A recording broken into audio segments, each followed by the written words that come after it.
Department की परीक्षा हो, उनको जो है नौकरी नहीं मिल रही है और रोजगार देने के बजाय बिहार सरकार लोगों को कर्जदार बना रही है। आप ये देखिए कि 2000 करोड़ से ज्यादा रुपया जो है बिहार के विद्यार्थियों के ऊपर कर्ज है। नौकरी मिलने से पहले, मतलब रोजगार मिलने से पहले एक विद्यार्थी जो है वो कर्जदार बन जा रहा है। तो सरकार से हमारी यही मांग है कि साहब, यह जो डबल इंजन की सरकार है, यह डबल इंजन जो है ना पूरा गुजरात की तरफ घुमा हुआ है। रोजगारों उधरे जा रहा है, नौकरियों उधरे जाएगा, बुलेट ट्रेन भी वहीं बनेगा, सारा डेवलपमेंट वहीं होगा। तो ये डबल इंजन जो है वो बिहार की तरफ क्यों नहीं घूम रहा है, जो रोजगार लेकर के आए। सरकार से यही मांग है कि लाठी नहीं नौकरी दो। नमस्कार, दर्श न्यूज देख रहे हैं आप और मैं हूं आपके साथ स्नेहा मनोज। देखिए, बिहार विधानसभा चुनाव को लेकर काफी कम समय बचा है और ऐसे में कांग्रेस लगातार एक्टिव नजर आ रही है।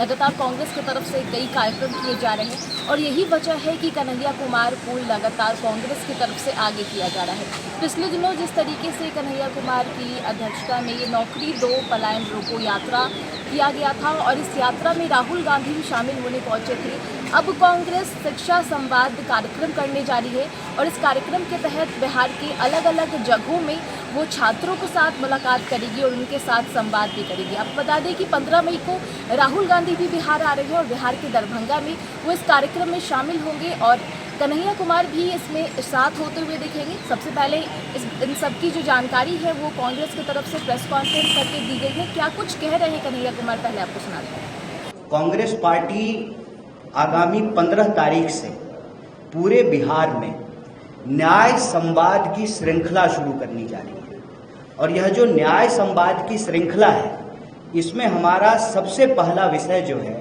वो शिक्षा का सवाल है। इसी तरह से नौकरी का सवाल, भागीदारी का सवाल और समाज के जो अलग अलग सेक्शन के लोग हैं उनके बीच में कांग्रेस पार्टी जाएगी, उनके साथ संवाद करेगी, उनके दुख तकलीफ को सुनेगी और उसी के आधार पर हम न्याय पत्र तैयार करेंगे और उस न्याय पत्र के आधार पर आने वाले दिनों में चाहे चुनाव हो, हमारी सरकार बने या किसी और की भी सरकार बने, उन न्याय को लागू करने के लिए कांग्रेस पार्टी प्रतिबद्ध है। इसी सोच के साथ, इसी संकल्प के साथ आगामी 15 तारीख को नेता प्रतिपक्ष श्री राहुल गांधी जी बिहार आ रहे हैं। दरभंगा में वो छात्रों से संवाद करेंगे और जब वो दरभंगा में छात्रों से संवाद कर रहे होंगे, ठीक उसी वक्त बिहार के अलग अलग जगहों पर 60 से ज़्यादा जगहों पर कांग्रेस पार्टी के देश स्तर के नेता बिहार आ रहे हैं, जिसमें हम विभिन्न हॉस्टलों में जाएंगे, SC ST हॉस्टल में जाएंगे, EBC हॉस्टल में जाएंगे, महिला छात्रावासों में जाएंगे, अल्पसंख्यक छात्रावास में जाएंगे। साथ ही साथ जहां पर हॉस्टल नहीं है वहां पर टाउन हॉल के अंदर विद्यार्थियों को इकट्ठा करके बिहार के अंदर जो शिक्षा की हालत है उस पर चर्चा करेंगे, संवाद करेंगे और उसी कड़ी में यह प्रेस वार्ता की गई है और इस प्रेस वार्ता के माध्यम से 5 प्रमुख विषय को हमारे ये मौजूद साथियों ने उठाया है। पहला विषय ये है कि लगातार मांग के बाद जो मौजूदा NDA की सरकार है वह इस बात के लिए स्वीकार की कि आगामी समय में जाति जनगणना की जाएगी। सवाल ये है कि जाति जनगणना की मांग हम लोग क्यों कर रहे हैं? सामाजिक न्याय की धरती है बिहार। जाति जनगणना की मांग हम इसलिए कर रहे हैं कि कई दशकों तक सामाजिक न्याय की नीतियों को लागू करने के बावजूद, आरक्षण की नीति को लागू करने के बावजूद आज भी आंकड़े ये कहते हैं कि समाज के अंतिम पायदान का जो व्यक्ति है आज भी उसको न्याय नहीं प्राप्त हो रहा है, जिसके बारे में डिटेल से इन साथियों ने आपके बीच में अपनी बात रखी। तो जो जाति जनगणना है उस जाति जनगणना का अगला कदम ये है कि यह जो 50% की सीमा है इस सीमा को समाप्त कर दिया जाए और ये हम संविधान के तहत कह रहे हैं। संविधान के अनुच्छेद 15(5) में यह प्रावधान किया गया है कि निजी क्षेत्रों में भी भागीदारी और आरक्षण को सुनिश्चित किया जाए। तो पहला मांग ये है कि जाति जनगणना हो और जाति जनगणना वैज्ञानिक तरीके से हो, लीपापोती नहीं हो, और सही आंकड़ों के आधार पर 50% की सीमा को समाप्त किया जाए और निजी क्षेत्रों में भी आरक्षण को, भागीदारी को सुनिश्चित किया जाए। दूसरा सवाल ये है कि बिहार में अगर आप शिक्षा व्यवस्था को देखेंगे, शिक्षा की हालत ये है कि 3 साल की डिग्री 3 साल में नहीं मिलती है। प्रश्न ये है कि जब पूरे देश में 3 साल की डिग्री 3 साल में मिलती है, तो बिहार में 3 साल की डिग्री 5 साल और 7 साल में क्यों मिलता है?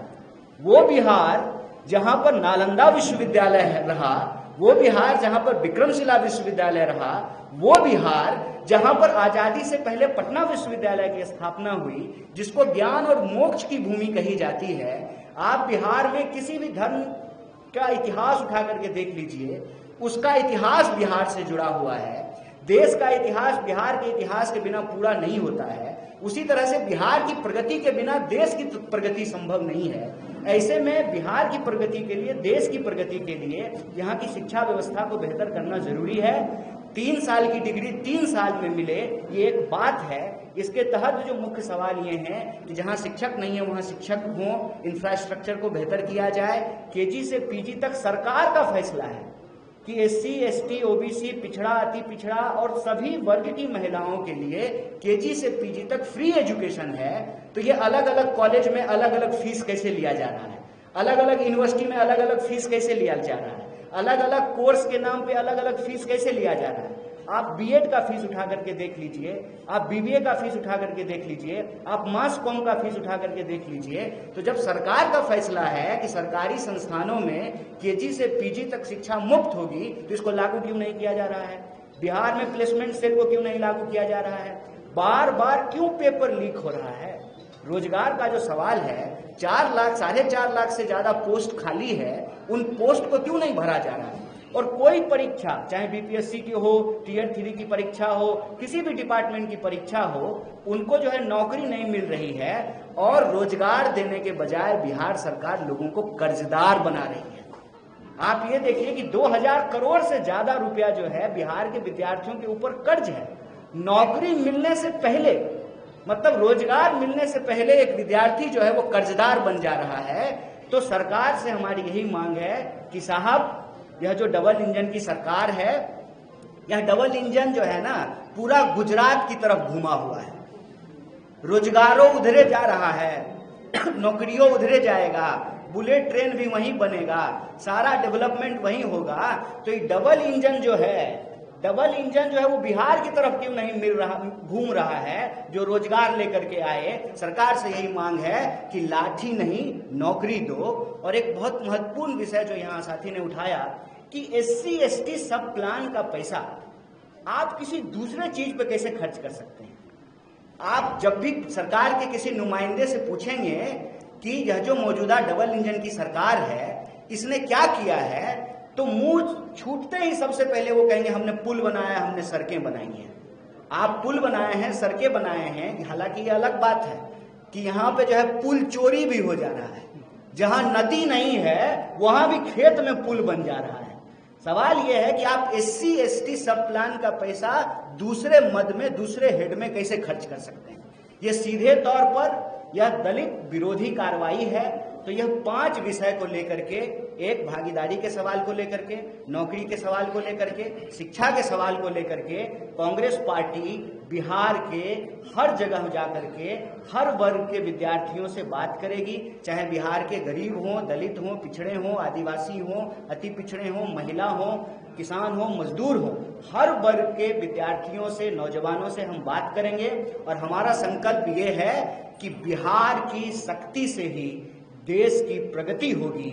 और इसीलिए यह न्याय संवाद की श्रृंखला आगामी 15 तारीख से शुरू हो रही है, जो लगातार चलेगी। और 15 तारीख को नेता प्रतिपक्ष दरभंगा में छात्रों से संवाद करेंगे और उसी वक्त बिहार के अलग अलग जगहों में 60 से ज्यादा जगहों में कांग्रेस पार्टी का कोई ना कोई नेता या कार्यकर्ता छात्रों की आवाज को सुनेगा और उनके संघर्ष में हम कंधे से कंधे मिला करके चलेंगे।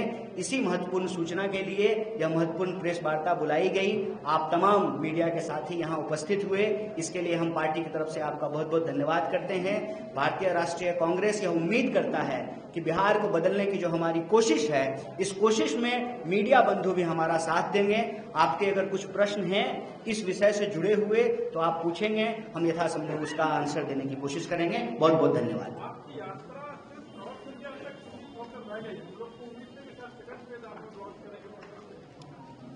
हमारी यात्रा जो पलायन रोको नौकरी दो यात्रा थी, उस वक्त ही हमने कहा था कि हम अलग अलग तरीके से लोगों से जुड़ने का काम करेंगे।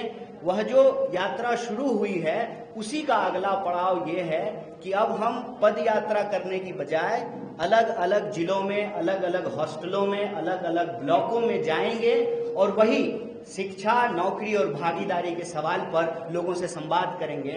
तो यह जो सतत संघर्ष है उसी का अगला पड़ाव है। क्या आप इतना यात्रा कर रहे हैं? आप इससे पहले भी यात्रा कर चुके थे और ये भी यात्रा कर रहे हैं। क्या पहले का जो यात्रा है वो फ्लॉप हो रहा है? आप फिर से आप लोग चेंज कर रहे हैं? क्या आप इस तरीके से करेंगे? आप पद यात्रा नहीं करेंगे, आप लोगों से मिलकर वहाँ जाएंगे? तो क्या फ्लॉप हुआ है? नहीं, फ्लॉप कोई सिनेमा थोड़ी है, संघर्ष है। फ्लॉप और एक दिन का जवाब दे, फ्लॉप और हिट का कोई बात नहीं है, संघर्ष है। संघर्ष सतत होना चाहिए। पलायन रोको नौकरी दो यात्रा जो है वो कल्मिनेट हुई बिहार में, 16 जिलों में हम लोग गए थे। बाकी जो क्षेत्र छूटे हैं, यह जो न्याय संवाद है इसके माध्यम से हम लोग जाएंगे और हर वर्ग, हर जाति, हर वर्ग, किसी को नहीं छोड़ेंगे। सबके साथ जो है हम लोग संवाद करेंगे और वह जो संघर्ष में जो सवाल हम लोगों ने कलेक्ट किया लोगों से, उसी के आधार पे अभी देखिए अलग अलग वर्ग का प्रतिनिधित्व करने वाले लोगों ने उस बात को यहाँ रखा है और लगातार लोगों से संवाद करके यह जो संघर्ष की प्रक्रिया है उसको आगे बढ़ाएंगे और हमारा संकल्प ये है कि न्याय सुनिश्चित होने तक यह यात्रा जारी रहेगी।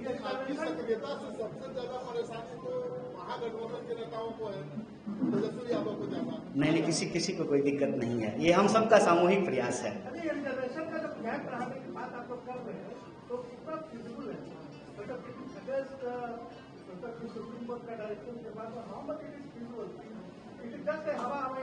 नहीं, सुप्रीम देखिए मैं अब आपको सरकार की भाषा कहता हूं। अभी जो मौजूदा एनडीए की सरकार है उसके कई मंत्रियों ने कहा, ये मैं नहीं बोल रहा हूं, सरकार कह रही है कि कानून बनाने का काम विधायिका का है। कानून सही तरीके से लागू हो रहा है कि नहीं लागू हो रहा है उसको देखने का काम न्यायपालिका का है और ग्राउंड पे उसको लागू करने का काम कार्यपालिका का है। तो कानून अगर 50% की सीमा भी जो तय हुई है वह तो विधायिका से ही तय हुई है। जब आंकड़े आ जाएंगे और आंकड़े यह बता रहे हैं कि जो भागीदारी का सवाल है वो भागीदारी आज भी समाज के अंतिम व्यक्ति तक नहीं पहुंचा है। मैं आपको एक सिंपल उदाहरण देता हूं कि जो नियम बनाए गए हैं हम उससे इतर कोई बात नहीं कर रहे हैं। संविधान संशोधन के तहत जब यूपीए की सरकार थी, आर्टिकल 15(5) में आप निकाल करके देख सकते हैं, मैं अभी ले आता संविधान तो यहीं खोल के दिखा देता कि 15(5) में यह साफ साफ लिखा हुआ है निजी क्षेत्रों में भी आरक्षण का प्रावधान किया गया। तो जब संविधान कहता है तो न्यायपालिका उसको कैसे रोक सकती है? बिल्कुल बना सकती है और सरकार बनाएगी। सरकार जैसे जाति जनगणना करने के लिए तैयार हुई है वैसे ही सरकार को कानून भी बनाना पड़ेगा।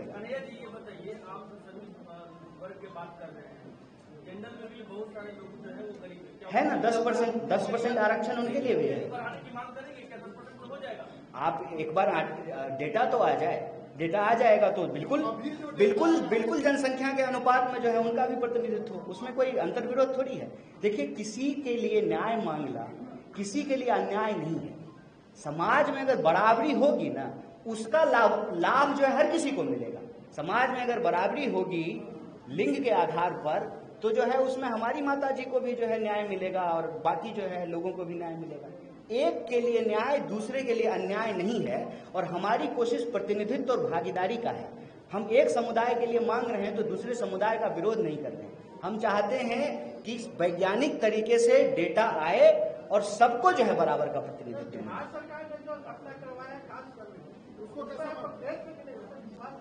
देखिए, जो भी प्रयास हो रहे हैं सबके लिए, सबको जो है हर कदम जो है वो मंजिल की ओर इम्पोर्टेंट है, चाहे वो कदम छोटा हो या बड़ा हो। वैज्ञानिक तरीके से करने का मतलब ये है कि जो तेलंगाना मॉडल है उसमें खास बात ये है कि उसका जब क्वेश्चनायर आप देखेंगे तो उसमें हर तरह का सवाल पूछा गया है कि आपके पास पक्का मकान है कि नहीं है, 2 व्हीलर है कि 4 व्हीलर है, टोटल आमदनी कितनी है। तो वो एक तरीके से डिटेल सोशल और इकोनॉमिक सर्वे है, तभी पता चल पाएगा कि किस समाज के भीतर। कई बार क्या होता है ना कि एक परसेप्शन होता है कि ये समाज में जो है सब अच्छे ही लोग हैं, सब जो है अमीर लोग ही हैं, लेकिन गरीब और पिछड़ा जो है वहां भी हो सकता है। तो हम उसमें सिंपल एक बात कह रहे हैं कि वैज्ञानिक तरीके से, वस्तुनिष्ठ तरीके से, ऑब्जेक्टिव तरीके से उसका सर्वे हो, ताकि कोई भी व्यक्ति जो है वो वंचित ना रह जाए। अच्छा, वो अभी बात का विषय है, और कोई प्रश्न नहीं है जी।